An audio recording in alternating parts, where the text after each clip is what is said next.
Hello, I'm Brian Bowyer, and tonight I would like to read a poem in honor of Pax Panic. If you don't know who I'm talking about, the booktube community lost one of its brightest and most beloved stars when Pax Panic passed away recently. I screen grabbed Pax's banner, and now this is the coolest t-shirt in my closet. It's amazing how some people can only be in your life for such a brief period of time and yet leave such a huge and lasting impact. If you knew Pax, you know what I'm talking about. And if you didn't know Pax, you probably know someone like that in your life, or have known someone like that.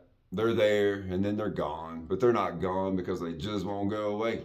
They're just too strong, and so they just live on and will live on in your heart and in your mind until you're gone. And that's how Pax will be for a lot of us. She will live on in our hearts and in our minds. And we can always go and watch the videos on our YouTube channel, so that's cool. And so can you, by the way. If you haven't subscribed to Pax's channel, you can do so at Pax Panic on YouTube. Check it out. Lots of cool content and more to come posthumously, so that's cool too. I would like to thank Jay from The World According to Jay for introducing me to Pax. Without Jay, I may have never even known Pax existed. Jay put together a collaboration video a couple years ago, of which Pax was a part, and I knew some of the collaborators, but not all of them. And when Pax's segment came up, she just jumped off my Samsung screen. I was like, who is this chick, man? I mean, her energy, excitement, and enthusiasm were infectious.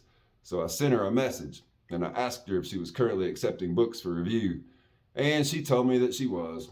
So I sent her a book, and she reviewed it, and we struck up a correspondence that quickly became a friendship after we discovered not only that we were both currently living in the state of Ohio, but that we had grown up less than 1 hour away from each other in the state of West Virginia, which was kind of crazy, actually. So, yeah, she was originally from Bluefield, West Virginia, and my hometown is Beckley, West Virginia. And she was like, oh my God, I've been through Beckley a million times.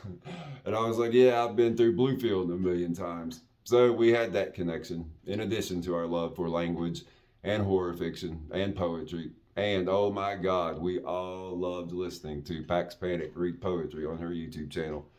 Pax could make anything sound good. And of course, she always selected really good poetry to read. And so tonight, I would like to read a poem in honor of Pax Panic.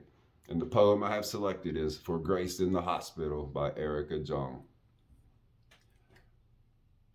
The pink parasols of the weeping cherry remind me to give thanks for another spring.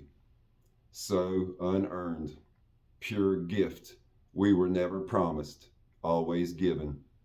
You, my friend, caught between letting go and not letting go. Your body a shipwreck, your soul a sail hungering for its big wind. What shall I tell you? That I need you here? Selfish. That you mothered me in my words with your abundance, your series-given gift to make the earth blossom, your amazing grace, grace, grace, grace. What you have given me can be passed on only like mother's milk. It is not intended to be kept. Weeping cherry, whipped by the wind, I hold you flowering in my heart. Please stay. I'm Brian Bowyer. I hope you enjoyed my reading of For Grace in the Hospital by Erica Jong, in memory of the late, great, gone but never forgotten, and utterly irreplaceable Pax Panic. Have a nice night.